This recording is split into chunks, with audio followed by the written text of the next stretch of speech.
Now, I'm going to read a few poems to end this.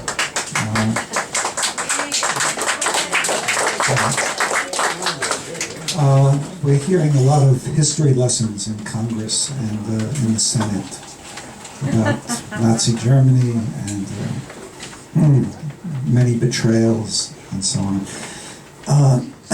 This first piece is by the man in the street. This is the way he understands history. It's called I Tries to Remember. I tries to remember. In parochial school, I was taught to turn the other cheek. But on the street, I was taught, if use is attacked, don't turn the cheek of the other guy inside out. Give him a what for? Peace is war. Send him blue, red, and white to that other world. Yeah. And in school, they taught me to remember the Alamo, remember the Maine, remember Quail Harbor, remember the Tonkin Gulf, and Rush Limbaugh keeps telling me to remember the oil trade, Saddam, weapons of mass, Assad, weapons of gas. My brain's gonna blow a gasket from all this remembering. All I know is I remember mutter. And if I give yous apple pie and yous give me baba ganoush, I'm gonna send yous blue, red, and white to that other world, where yous can luck on your 70 virgins. Yeah.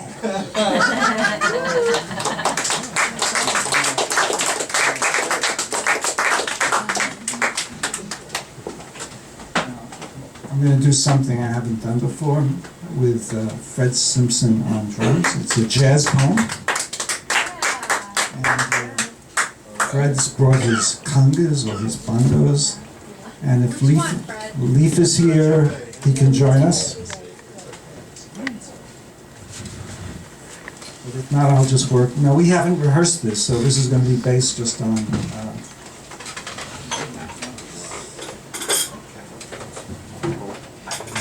This is called Night on Bop Mountain. Now this is a work that Chet Baker wrote back in 1952. It was a riff on Mussorgsky's Night on Bald Mountain.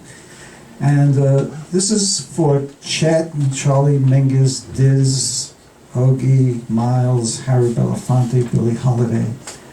Their works are all embedded in this number, their compositions.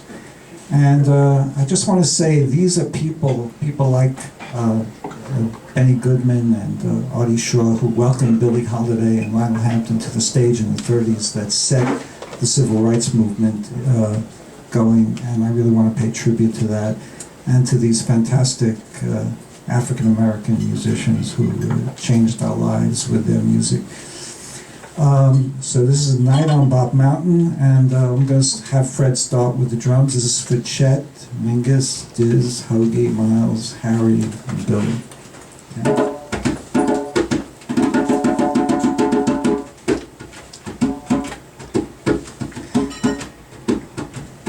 Tonight, at noon, you beep and bop on Bop Mountain under Peggy's green skylight, and bring salt peanuts.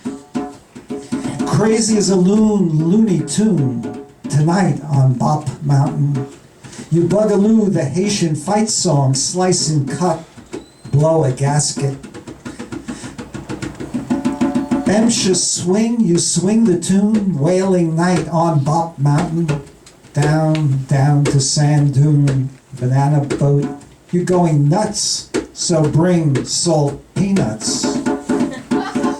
You whirl past the moon, glowing ruin, witches' Sabbath, swirl Bop Mountain. Sing of right, sing of wrong, so what, you say, but bring salt peanuts. Black fruit swollen moon, broken branch on Bop Mountain, slash and clash Haitian fight song, bloom and strut, but bring salt peanuts.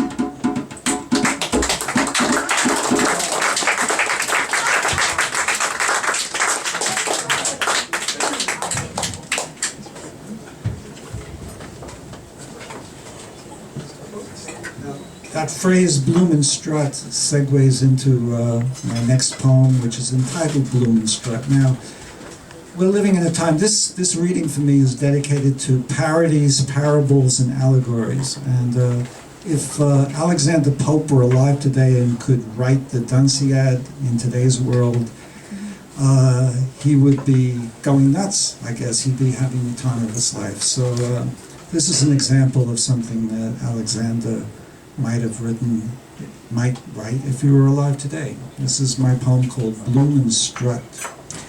And it's being read, it's nice that it's being read in a place where you can have drinks, because it's a toast, bloom and strut. A toast to those who bloom and strut, to those tethered to pose and pretense, dangling from the marquee of their zip code, to the magnet, the lucrative, the balmy load. A toast to the power blokers, opinion bakers, the opaque, stokers of whiz-bang, the jockeying, the take, to the rulers of the gilded precincts, to the mythologies of Buster and Luster. Raise your cup to those that strut down and up the non-parade party scenes, who lean on those who question their credentials and puff up the next fashionista, bleeding into smugness. And here's to the bloomers and blasted, pasted across the networks of scene, to the ballyhoo of the redeemed and reinvention, to the stutterers at the next convention. A toast to strutters, to hooters, to you, to no one, to every man who is any man, who is the one, who is anyhow by the way, swing and sway, to the bloomers, the rumors, and another day.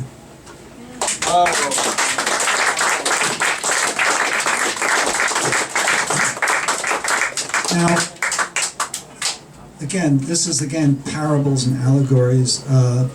We seem to be building buildings higher and higher in New York, Chicago, Beijing, all around the world. Wasn't there something in the Old Testament about the Tower of Babel? I don't know. Maybe there's something about this building of towers. This is called the Way of Mirrors.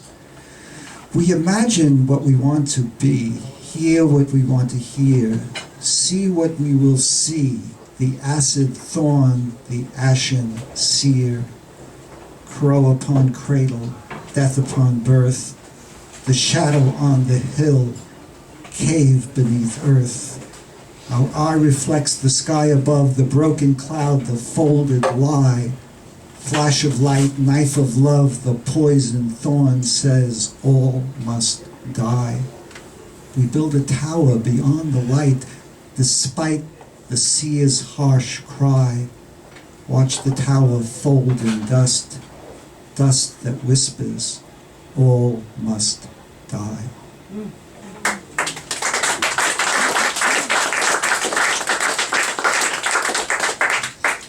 Now this is a poem based on a headline of maybe about a month or two ago, but probably this headline is forgotten. This is an allegory about two brothers and betrayal, Cain and Abel, who knows. It's called The Boy in the Boat in Watertown. There was no water in Watertown. There was a boat in Watertown. The boat was on the lawn, on the lawn. There was a boy in the boat in Watertown. The boy in the boat knelt, singing, singing to the clouds above the town, I pray for the brother who deceived me.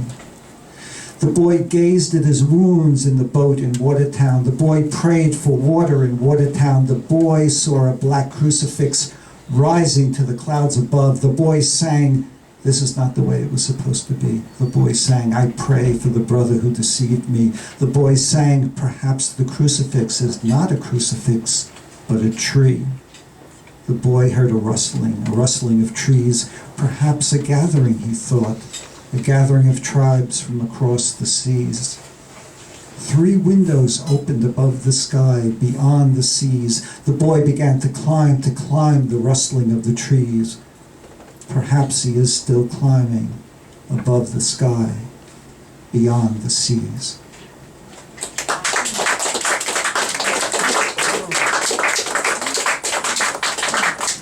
This is another allegorical poem. I'm not going to say what it's about. It's whatever, however you interpret it. This is called "There Was a Quail."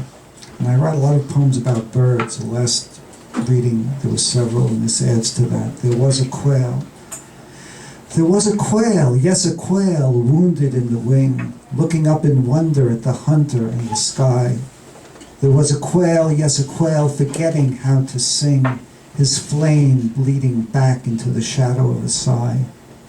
There was a man, yes, a man wounded in the wing, half in life, half in death, having lost the power to sing, looking up in wonder at the hunter in the sky, learning how to live, learning how to die.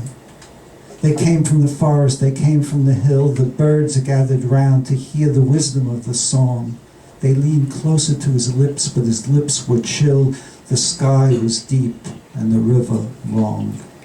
He moved his lips, yes, his lips, tried to murmur song, but the sky was deep and the river long. Someone say he murmured, the hunter is my brother. Some say he murmured, the hunter is the other. Some say they heard nothing, nothing at all. Some say they saw a tear, one tear on a feather 'neath his eye. Some say this was a sign that he would live, that he would die. Some say the oracle remains alive today. Some say the oracle is nothing left to say. Some say the quail is still wounded in the wing. Some say the quail will rise one day and sing.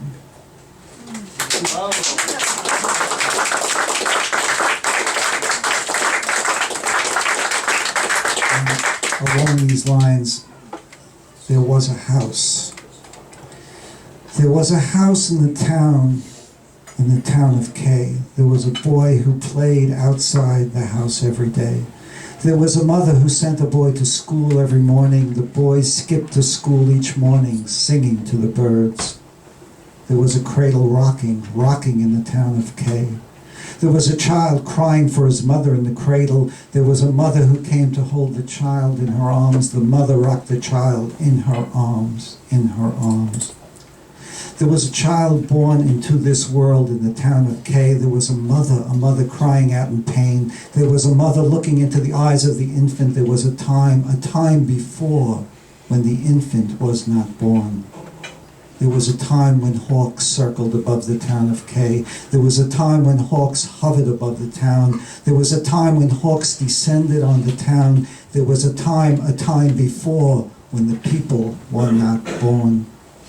There is a cradle still rocking in the town of K. There are some parched photos still drifting in the street. There is a street that still remembers a boy skipping off to school. There is a small bird that sings every morning above the town.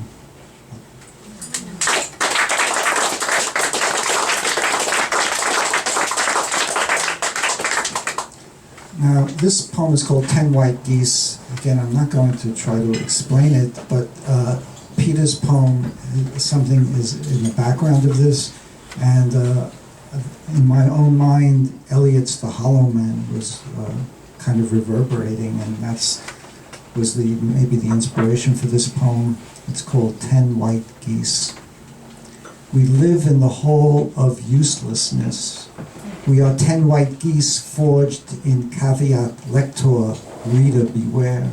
Cherchez la femme, c'est la vie. We are the Chinese question. We bend toward justice for a fee. We are the flukes, the flakes, the great art of our age. We are the unquiet past, memory and sound stage. The violent favelas of Brazil, fish with no gill. We are the metaphysical dog gnawing the physical bone, tested by Zion, waiting for a ringtone. We are 10 white geese waiting to be heard, the silent oracle, the hovering bird, the impassive sphinx wanting to fly, the unwritten poem waiting to die.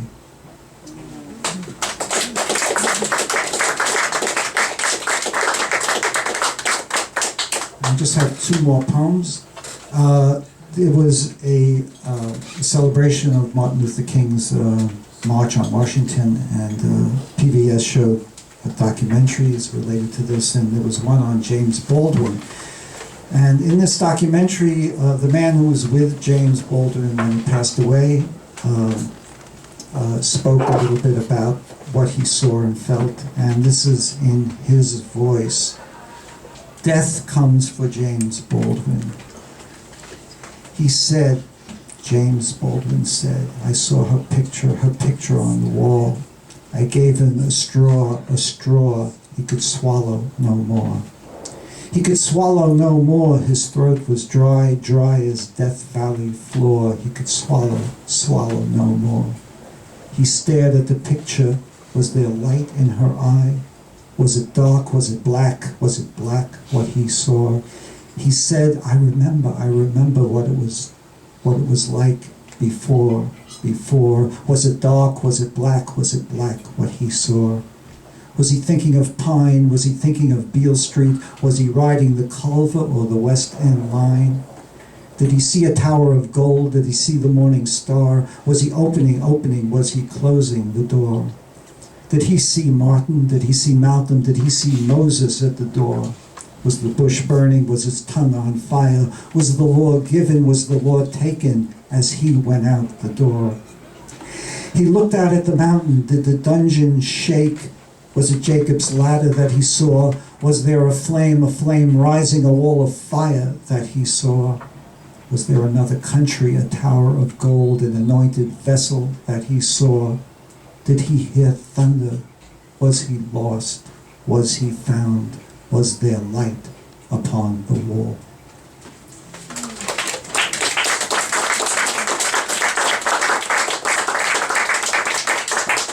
And this is the last poem I'm going to do now.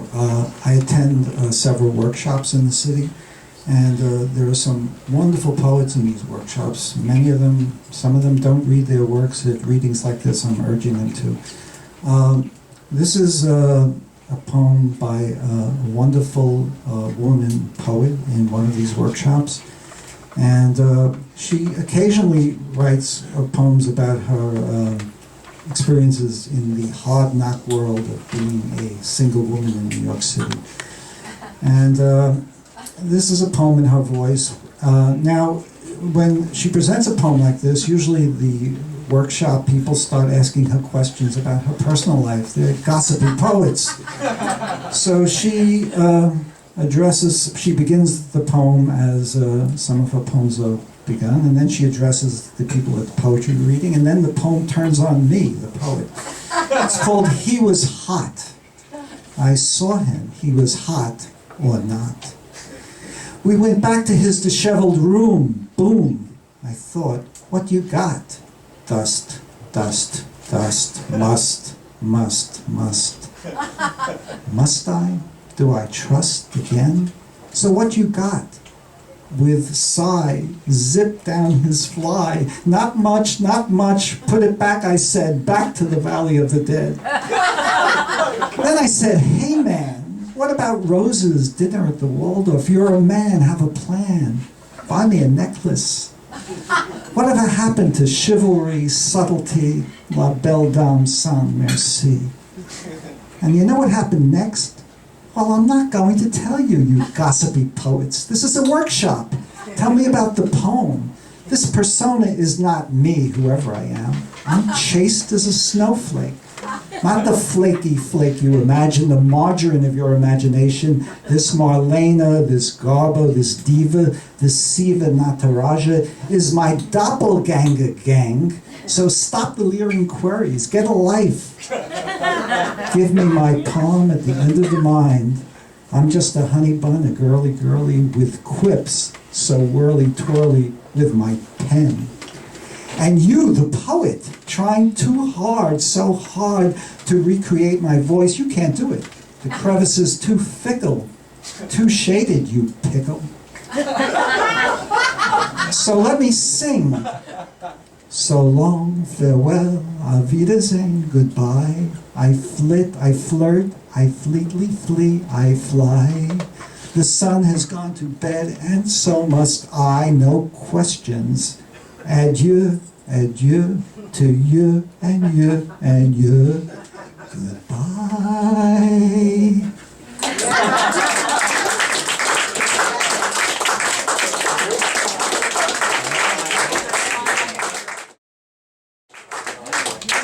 just want to thank all of the fantastic poets who read here. Frank, Hala, Madeline, Peter Kozlowski, and Sue Polo for joining us, and Fred Simpson for joining me with the bongos. And I also want to thank the Ministry Cafe, of course, Robin Hirsch, Angela Verga, Josh Rebel, and the wonderful waitresses who have helped serve us here, and don't forget them. And of course, Peter Kozlowski for videotaping this affair. This is the 6th one he's done. Let's hear it for Peter, and thank you so much.